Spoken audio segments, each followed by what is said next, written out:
Indian Express article dictation will be start within 5 seconds. So be ready. Bengaluru Creek's ordeal points to a crisis of care. Start.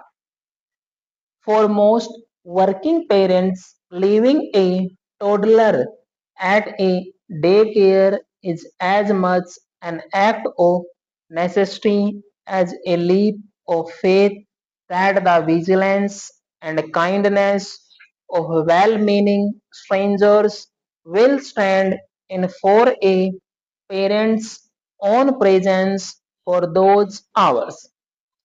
The alleged abuse of toddlers at an on-campus creates of global IT firm Campi, Campigmini in Bengaluru, where children too young to articulate or comprehend their ordeal were locked in washrooms and washing machines to discipline them, strikes at the heart of that trust.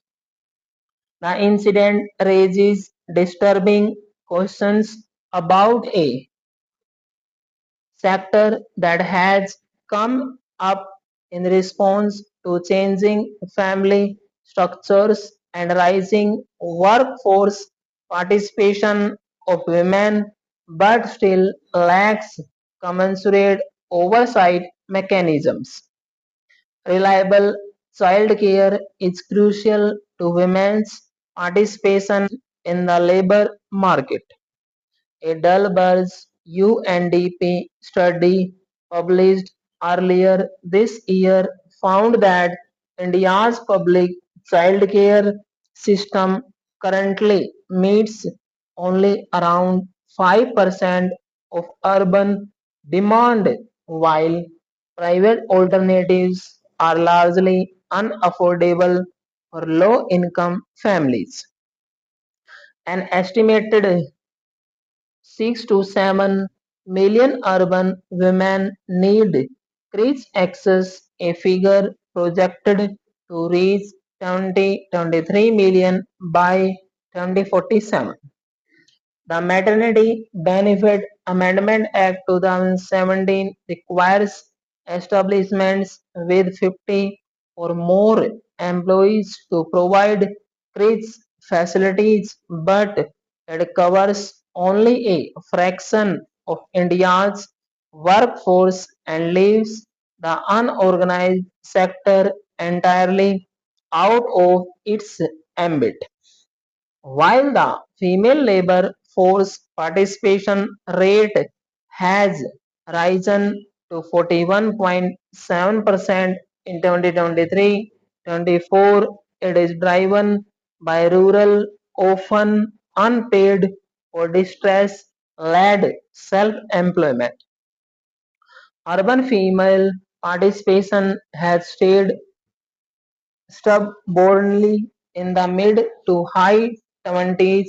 Each reported case of abuse leads to more women cutting back hours, turning down professional opportunities, or leaving the workforce entirely to take on the onus of care work.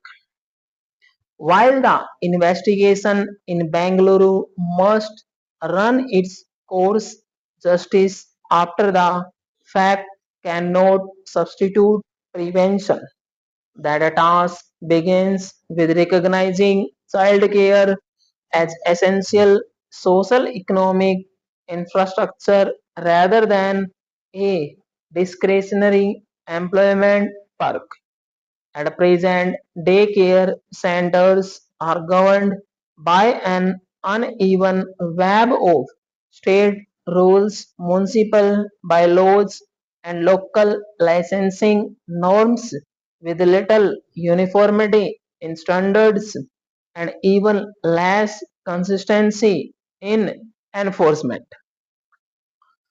India needs a national regulatory framework that establishes minimum standards for registration, caregiver training, staff verification, child to caregiver ratios, inspections, and grievance redressal mechanisms.